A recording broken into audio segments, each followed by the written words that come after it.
Are you confused about PTEC? Whether you are a business owner, freelancer, or professional, this video explains everything from registration, payment, due dates, and to who actually needs to pay it. So let's go started. पहला question आएगा कि ये PTEC किसको applicable है. तो देखो, if you are engaged in professional, if you are engaged in profession, trade or business, then you need to do PTEC registration. अगर हम थोड़ा कॉम्प्रिहेंसिव जाए तो देखो, पहला आएगा कैपेबिलिटी में ट्रेडिशनल बिजनेसमैन. ट्रेडिशनल बिजनेस मतलब क्या? शॉपकीपर्स, ट्रेडर्स, फिर जिनका मान लो किराना की दुकान है, ग्रोसरी की ओनर्स है, या अगर आप ई कॉमर्स सेलर्स हो, मतलब आप अपना जो सामान है वो अमेजोन या फ्लिपकार्ट उसके थ्रू बेचते हो, अगर आप कमीशन के एजेंट्स हो, अगर आप कॉन्ट्रैक्टर्स हो, सब कॉन्ट्रैक्टर्स हो, रियल एस्टेट के एजेंट्स हो, तो आप इसमें कवर हो जाते हो. सेकेंड आएगा इसके अंदर प्रोफेशनल. इसके अंदर क्या आएगा? यू आर चार्टर्ड अकाउंटेंट और company secretary, CSO, doctor, lawyer, engineer, architect, interior designer, tax consultant, management का कंसल्टेंट, तो वो सब आएगा प्रोफेशनल के अंदर. थर्ड आएगा इसके अंदर फ्रीलांसर्स एंड कंसल्टेंट. फ्रीलांसर से मान लो आप फ्रीलांसर राइटर हो, डिज़ाइनर हो, डेवलपर हो, ऑनलाइन ट्यूटर्स हो, फिर कंटेंट राइटर आते हैं इसके अंदर, फिर वर्चुअल असिस्टेंट वगैरह आते हैं. फ्रीलांसर का फाइनेंस के कंसल्टेंट होते हैं अगर आप इसमें आते हो. इसके अलावा if you are a digital creator and influencer, मतलब क्या, जो लोग यूट्यूबर्स होते हैं, यूट्यूब से पैसा कमाते हैं, इंस्टाग्राम के इन्फ्लुएंसर होते हैं, सोशल मीडिया के ऊपर जो अपना कंटेंट क्रिएट करते हैं. फिर ऑनलाइन भी कोर्स बहुत सारे लोग बेचते हैं, जैसे कि यूडेमी, टीचेबल. इसके अलावा अगर आप एफिलिएट मार्केटिंग करते हो, ब्लॉगर्स हो, पॉडकास्टर्स हो, और आपको यहाँ से पैसा मिलता है. इसके अलावा अगर आपको इकोनॉमिक एक्टिविटी में एंगेज हो, इसका मतलब क्या कि जैसे कि जिम के ट्रेनर होते हैं, योगा के इंस्ट्रक्टर होते हैं, आर्टिस्ट, म्यूजिशियंस, परफॉर्मर्स, फिर LIC के एजेंट्स होते हैं जनरली, या फिर आप ट्यूशन के कोई टीचर्स हो, आप ड्राइवर हो, आपकी खुद की कोई अगर टैक्सी या ऑटो है और आप खुद उसके ड्राइवर हो. फिर कमीशन बेस्ड पे बहुत सारे एजेंट्स होते हैं, आप उसमें जा सकते हो. या फिर entities which are other than individual, जैसे कि partnership firms, LLPs, private companies, public companies, HUF, societies, trust, ये सब लोग को मैंडेटरी हो जाता है PTEC का रजिस्ट्रेशन लेने के लिए. मतलब क्या है कि जब आप PTEC का नाम सुनते हो तो ये सिर्फ सर्विस प्रोवाइडर को नहीं आता है कि जो लोग सर्विसेज दे रहे हैं, जो लोग गुड्स बेचते हैं, मान लो एक कपड़े की दुकान है, उसका एक ओनर है, तो उसको भी PTEC में रजिस्ट्रेशन लेना पड़ेगा. क्वेश्चन है, क्या कोई थ्रेशोल्ड की लिमिट है जब PTEC रजिस्ट्रेशन के लिए? जैसे GST में आपको मालूम है आपका टर्नओवर 10 लाख या 20 लाख के ऊपर जाता है तो आप रजिस्ट्रेशन लेते हो.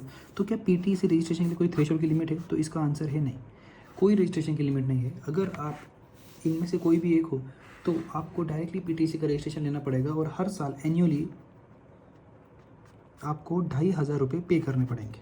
मतलब क्वेश्चन आएगा कि हम ये पैसा दे ही क्यों रहे? अब आपको मालूम है जब आप इनकम टैक्स की बात करते हैं, अगर उसके अंदर आपकी टैक्स की जो लाइबिलिटी है वो 10,000 रुपया है, तो सिर्फ 10,000 आप पे नहीं करते, इसके अंदर प्लस 4% सेस ऐड होता है और फिर आप 10,400 रुपये पे करते हो. तो मतलब यहाँ पे आप ऑलरेडी पैसा तो देते हो. इसके अलावा आप एक फिनेंशियल ईयर में जितना भी पैसा कमाते हो, मान लो 24-25 में जितना पैसा कमाते हो, इसके ऊपर आप ऑलरेडी टैक्स देते हो.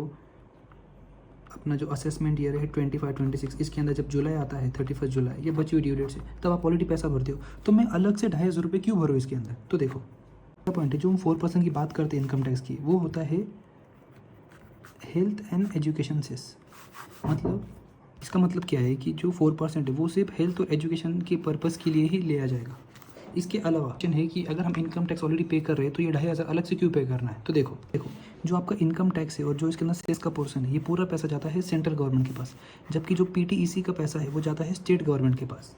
इनका सिंपल लॉजिक क्या है, जो भी आप अगर बिजनेसमैन की बात करें, बिजनेसमैन है प्रोफेशन, उनको ये लगता है तो उनको एक राइट दिया है कि ठीक है आप इस स्टेट के अंदर, मान लेते महाराष्ट्र है, तो महाराष्ट्र में आप बिजनेस कर रहे हो, प्रोफेशन कर रहे हैं, तो बिजनेसमैन या जो प्रोफेशनल्स है उनका ये जवाबदारी होता है कि आप एक काम करो, आप यहाँ से इतना पैसा कमा रहे हो तो आप इस स्टेट के गवर्नमेंट के डेवलपमेंट के लिए इतना पैसा हमको दो. ये इसका इनडायरेक्टली यही मतलब होता है. मतलब मान लो जो स्टेट के जो रोड्स वगैरह होते हैं, जैसे नेशनल हाईवे नहीं, जो स्टेट के जो रोड बनते हैं उनका मेंटेनेंस के लिए पैसा लगता है. फिर गवर्नमेंट के हॉस्पिटल्स है, गवर्नमेंट के ऑफिसेज, इंफ्रास्ट्रक्चर है, फिर जो पेंशन स्कीम्स वगैरह आते हैं. इसके अलावा जो फ्री जो स्किल डेवलपमेंट प्रोग्राम्स होते हैं स्टेट में, उसके लिए एक बिजनेसमैन जो प्रोफेशनल है ये उतना कॉन्ट्रीब्यूट कर रहे हैं, ऐसा माना जाता है. जैसे मैंने ऊपर बोला कि जो रोड्स वगैरह है उसके डेवलपमेंट के लिए, तो समझो तो आपके मन में डाउट आएगा जब अपन गाड़ी खरीदते हैं तो आप रोड टैक्स वगैरह भी साथ में पे करते हो, तो ऑलरेडी यहाँ पे कंट्रीब्यूट कर रहे हैं ना, तो फिर वापस यहाँ पे ज़रूरत है कि भरने की. इसके अलावा आप लोगों को बहुत सारे जो गाड़ी वगैरह थे उनको टोल वगैरह भरना पड़ता है. तो सिंपल देखो, ये जो रोड टैक्स है ना, ये स्टेट का जो RTO है उनके पास से पैसे आते हैं। मतलब मान लो ये जो स्टेट गवर्नमेंट है, इनके बहुत सारे डिपार्टमेंट रहते हैं, उसमें से ये पैसा स्पेसिफिकली इसके लिए जाता है।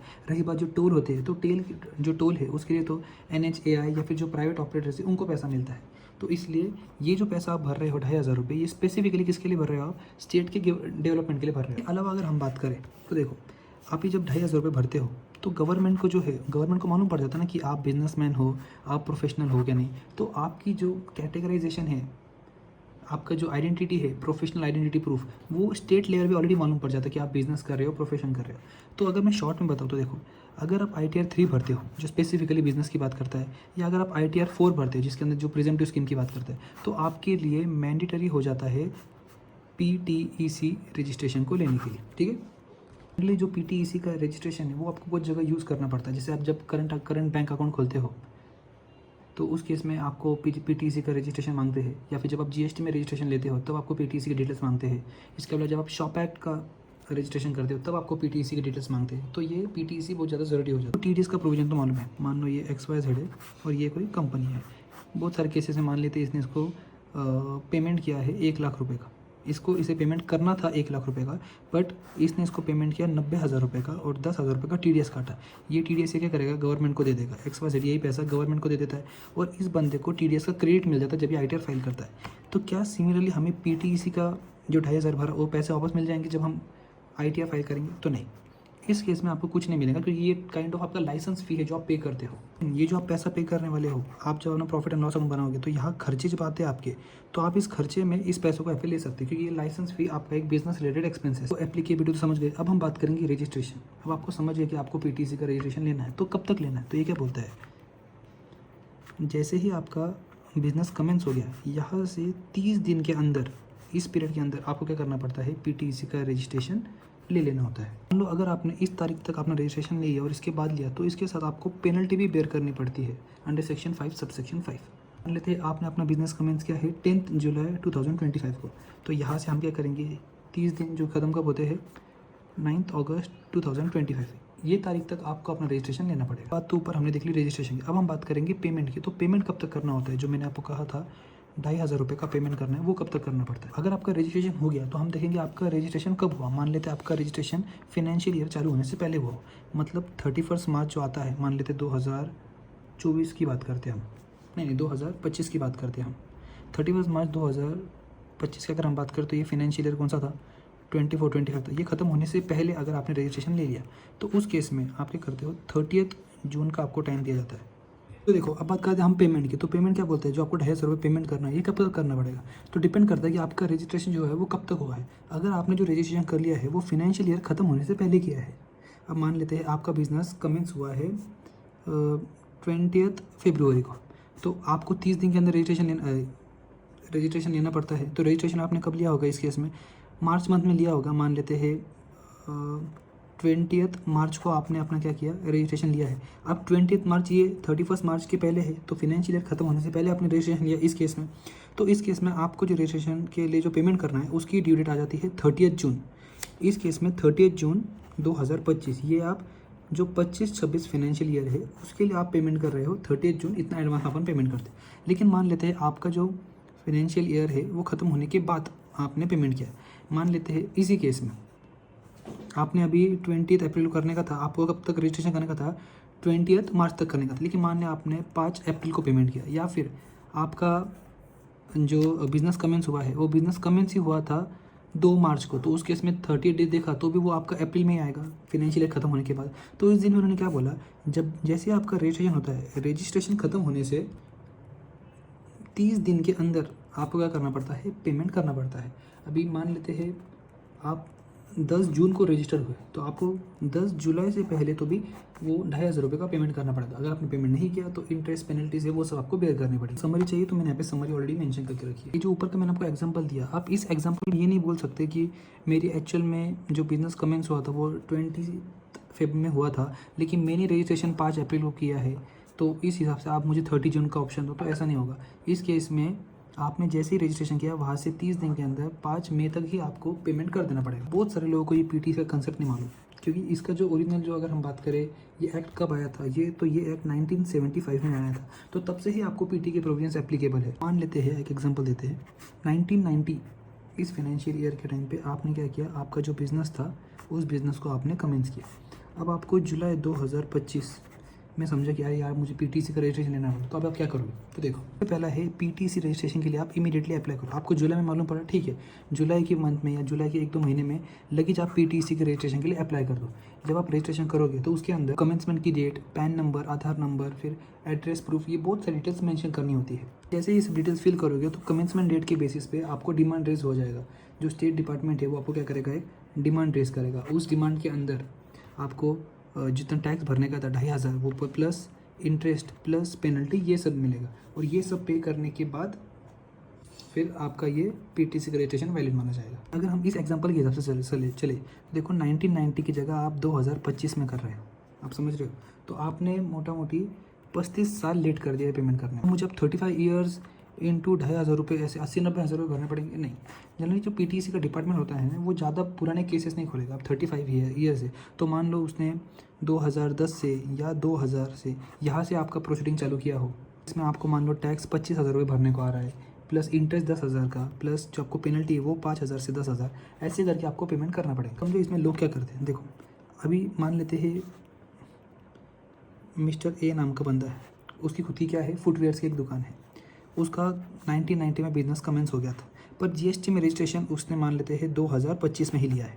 तो उसने क्या सोचा कि अपन क्या करते हैं, जो कमेंसमेंट डेट है ना, यहाँ पे 2025 लिख देते, क्योंकि इनको क्या मालूम पड़ेगा, गवर्नमेंट को, इनकम टैक्स डिपार्टमेंट को, क्योंकि उनको डिटेल्स कहाँ से मालूम पड़ी होती है कि जीएसटी में आपने रजिस्ट्रेशन लिया, तो वहाँ से उनको मालूम पड़ा होता। तो क्या मैं ऐसा कर लूँ कि यहाँ पे 2025 लिख देता, 1990 जान देते, और मुझे ना ही टैक्स ना ही पेनल्टी इंटरेस्ट कुछ भरना नहीं पड़ेगा। तो देखो इसमें दिक्कत क्या आती है, आप अगर बिज़नेस कर रहे हो तो आप ITR 3 या ITR 4 ये तो भरते होगे ITR के टाइम पे। इसके अलावा अगर हम बात करें, आपका जीएसटी में रजिस्ट्रेशन नहीं चलेगा, शॉप एक्ट में हो सकता है आपका रजिस्ट्रेशन हो। इसके अलावा उद्यम में जनरली बहुत सारे लोगों का रजिस्ट्रेशन होता है। आप जब अपना अकाउंट खोलते हो, जब आप बिज़नेस करते हो, तो आप एक करंट अकाउंट खोलते हो। इसके अलावा ट्रेड का, वो जगह आप ट्रेड का आपको लाइसेंस लेना पड़ता है। अगर आप CA हो या डॉक्टर हो तो वहाँ पे आपको एक मेंबरशिप नंबर मिलता है कि आप अभी डॉक्टर बन चुके हो और आप इसके बेसिस पे अर्न करोगे। इसके अलावा जो स्टेट डिपार्टमेंट रहते हैं वो बहुत तरह के ना क्रॉस वेरिफिकेशन टूल्स यूज़ करते हैं, जिसकी मदद से, जैसे आपका TDS डिडक्ट अगर हुआ है अंडर सेक्शन 194J, तो उनको समझ जाएगा कि आपने प्रोफेशनल फीस दी है। तो ऐसे बहुत सारे तरीके हैं जिससे वो देख सकते हैं कि आपका एक्चुअल में बिजनेस कमेंस कब हुआ। तो ये गलती से आगे जाके बहुत, भले ही इस बार आप बच जाओ, पर अगर आगे जाके असेसमेंट खुला तो आपको पूरे जितने साल का है 1990 से आपको भरना पड़ेगा। इससे अच्छा तरीका क्या, डिपार्टमेंट को रिक्वेस्ट लेटर करो, रिक्वेस्ट लेटर भेजो या फिर एक रिप्रेजेंटेशन दो, और उसके अंदर उनको बोलो कि नहीं, जो मेरे पेनल्टी इंटरेस्ट था इसको माफ़ कर दो, क्योंकि मेरे पास रीजनेबल कॉस्ट था। हो सकता है कि जेन्युइनली मेरे को मालूम नहीं था इस प्रोविजन के बारे में, मैं भूल गया। ऐसे जो भी आपका रीज़न है वो रीज़न दे सकते हो एज़ पर रूल नंबर 22। और उसके तहत अगर जो ऑफिसर है उसको लगा कि ठीक है, तो वो आपका इंटरेस्ट और पेनल्टी है ये माफ़ करा सकता है। ऊपर के एग्जांपल मैंने आपको क्या बोला कि 35 ईयर्स का आपने भरा नहीं है, तो क्या डिपार्टमेंट 35 ईयर्स के लिए आपको पैसा मांगती है? नहीं। जनरली ये लोग पिछले 10 साल का, या फिर मान लेते 2000 और 2001 यहाँ से आपका असेसमेंट खोलते हैं और फिर आपको पेमेंट के लिए बोलते हैं। डाउट आता है, आपको इनकम टैक्स का मालूम रहेगा। इनकम टैक्स क्या बोलता है आपको कि जो आपको बुक्स ऑफ अकाउंट्स है वो आपको मेंटेन करने पड़ते हैं 6 years from the end of assessment year. तो क्या आप PTC के जो डिपार्टमेंट है उनको जाके ऐसा बोल सकते हो कि भाई इनकम टैक्स वाले ने बोला है कि 6 साल तक बुक्स मेंटेन करने के लिए, तो 6 साल के पहले का आप बोल रहे हो कि रिकॉर्ड्स वगैरह दूँ मेरे को, जब आप असेसमेंट खोलेंगे तो मैं वो दे नहीं सकता। क्या आप ऐसा आर्ग्यू कर सकते हो? जनरली आप ऐसा आर्ग्यू कर सकते हो। कुछ केसेस में शायद वो आपका पिछला असेसमेंट ना खोले और आपको सिर्फ पिछले 6-7 सालों के लिए ही आपको टैक्स और डिमांड टैक्स, पेनल्टी, इंटरेस्ट वो बोले। लेकिन इसमें एक दिक्कत क्या है, इनकम टैक्स और PTC ये दोनों अलग अलग है। मैंने आपको पहले कहा था इनकम टैक्स सेंट्रल गवर्नमेंट के अंडर आता है और ये स्टेट गवर्नमेंट के अंडर है। तो PTC का जो डिपार्टमेंट है वो डायरेक्टली आपको क्वेश्चन पूछ सकता है कि हम इनकम टैक्स के प्रोविजंस माने ही क्यों, हमारा जो PTC है उसमें तो कुछ बोला नहीं कि 6 साल तक आपको बुक्स मेंटेन करनी है। तो आपका ये पॉइंट एक आधी बार वैलिड हो सकता है, बट गारंटी नहीं है कि इसके बेसिस पे आपको सिर्फ 6 साल का ही टैक्स प्लस इंटरेस्ट भरना पड़ेगा। अब हम रजिस्ट्रेशन, पेमेंट और एप्लीकेबिलिटी ये सब पढ़ चुके हैं। अब लास्ट हम पढ़ेंगे कि इंटरेस्ट और पेनल्टी किस तरह लगता है। पहला है इसके अंदर इंटरेस्ट ऑन लेट पेमेंट। मैंने आपको बोला था कि आपको पेमेंट करना पड़ता है 2500 विदिन 30 डेज़, या फिर 30 जून की जो अपन ने देखा था कंडीशन। मान लिया आपने 2500 रुपये पे नहीं किया 12 महीने के लिए, मतलब इस साल पे करने का था, आपको अगले साल याद है कि अरे पिछले साल आपने पे नहीं किया, तो ये क्या बोलता है, आपको इंटरेस्ट भरना पड़ेगा 1.25% per month on tax due. अब मान लो ऊपर के एग्जांपल में 2500 रुपये आपने नहीं भरा, कितने, 12 महीने के लिए, तो 1.25% इंटू 12 375 रुपीज़ का आपको इंटरेस्ट बेयर करना पड़ेगा। यहाँ पे हम जो पीरियड कंसिडर कर रहे हैं, पीरियड कैसे कंसिडर करते हैं, जब उसकी ड्यू डेट थी, ड्यू डेट से आपने कितने महीने बाद पेमेंट किया। सेकेंड है इसके अंदर, अगर आपने जो पेमेंट करना था वो लेट पेमेंट किया या अगर आपने नॉन पेमेंट किया तो आपको पेनल्टी भी बेयर करनी पड़ती है। अब पेनल्टी कितनी है, जो पेनल्टी होती है वो होती है 10% ऑफ टैक्स के अमाउंट। आपको 2,500 रुपये पे करना था तो 2,500 का 10% होता है, 250 रुपये पे करो। लेकिन इस केस में जो इनकम टैक्स जो ऑफिसर है, सॉरी जो PTC का जो ऑफिसर है, वो आपके पास से एक लमसम पेनल्टी भी मांग सकता है जो होती है 1,000 पर ईयर। मान लो आपने पूरे साल भर पेमेंट नहीं किया तो वो आपको बोल सकता नहीं मुझे 1,000 रुपये पेमेंट अभी आपको करना पड़ेगा, जैसा ऑफिसर का डिस्क्रिप्शन होगा उसके ऊपर। इसके अलावा आपको मैंने बोला था कि आपको रजिस्ट्रेशन करना पड़ेगा। रजिस्ट्रेशन करने की डेट क्या थी, जैसे आपका बिजनेस कमेंस होता है वहाँ से 30 डेज़ के अंदर आपको रजिस्ट्रेशन करना पड़ता है। मान लो आपने 30 दिन के अंदर नहीं किया तो सिमिलरली यहाँ पे भी आपको पेनल्टी बेयर करनी पड़ती है ₹5 पर डे ऑफ डिले। 5 दिन डिले किया तो 25 रुपये इसका भरना पड़ेगा। लेकिन अगर जो ऑफिसर है वो ऑफिसर चाहे तो आपके ऊपर फ्लैट पेनल्टी लगा सकता है अप टू 1,000 रुपीज़ का।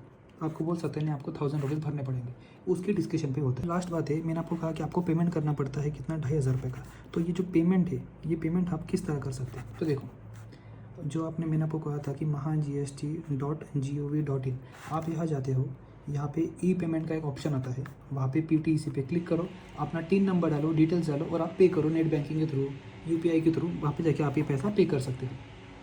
तो इस तरह ये पूरा जो PTEC है इसका पूरा ये प्रोसेस काम करता है। इसके अलावा आपको कोई भी डाउट है तो आप कमेंट्स में मुझे बोल सकते हैं। Okay, thank you.